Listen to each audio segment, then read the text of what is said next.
কবি কালিদাস রচিত অভিজ্ঞান শকুন্তলম নাট্যকাব্যের ছোট্ট একটি অংশ ধীবর বৃত্তান্তর এই অংশটি আমি পাঠ করে শোনাচ্ছি।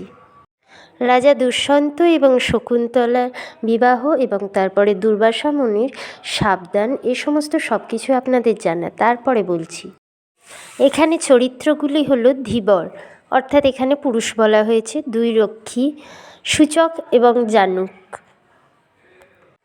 এবং রাজ শ্যালক, এই চারটি চরিত্র নিয়েই আমরা গল্প এগিয়ে যাব। দুই রক্ষী: ওরে বেটা চোর, বল মণিখচিত রাজার নাম খোদাই করা এই আংটি তুই কোথায় পেলি? পুরুষ: আপনারা শান্ত হন, আমি এরকম কাজ অর্থাৎ চুরি করিনি। প্রথম রক্ষী বলছে: তবে কি তোকে সৎ ব্রাহ্মণ বিবেচনা করে রাজা এটা দান করেছেন? পুরুষ বলছে: আপনারা অনুগ্রহ করে শুনুন, আমি একজন জেলে, শক্রাবতারে আমি থাকি। দ্বিতীয় রক্ষী বলছে: বেটা বাটপার, আমি কি তোর জাতির কথা জিজ্ঞেস করেছি? শ্যালক বলছে: সূচক, একে পূর্বাপর সব বলতে দাও, মধ্যে বাধা দিও না।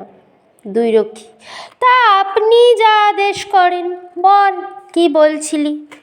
পুরুষ: আমি জাল, বড়শি ইত্যাদি নানা উপায়ে মাছ ধরে সংসার চালাই। শ্যালক: তা তোর জীবিকা বেশ পবিত্র বলতে হয় দেখছি। পুরুষ: শুনুন মহাশয়, এরকম বলবেন না।